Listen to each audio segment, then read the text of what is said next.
উল্লাপাড়ায় নির্বাচনের রাত থেকেই বলা যায় ব্যাপক সহিংসতা পরিচালনা করছেন ধানের শীষের লোকেরা এবং এর পরিমাণ বেশ অনেক জায়গায় লোকদেরকে আহত করা হয়েছে, লোকদের বাড়িঘর ভাঙচুর করা হচ্ছে, দোকানপাট ভাঙচুর করা হচ্ছে, লুটপাট করা হচ্ছে।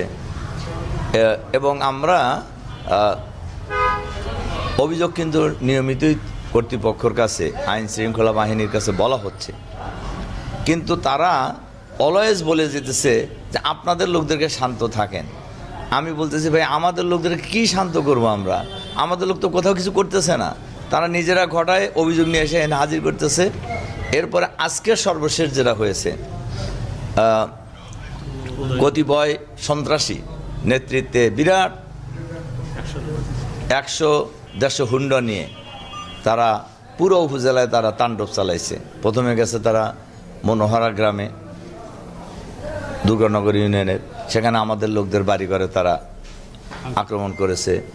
এরপরে তারা চলে গেছে বিভিন্ন জায়গায় মানে ত্রাস সৃষ্টি করে উধুনিয়া ইউনিয়নের আমাদের আমিরের বাড়িতে, যাকে অন্যায়ভাবে গতকাল গ্রেপ্তার করা হয়েছিল, আমির এবং সেক্রেটারিকে।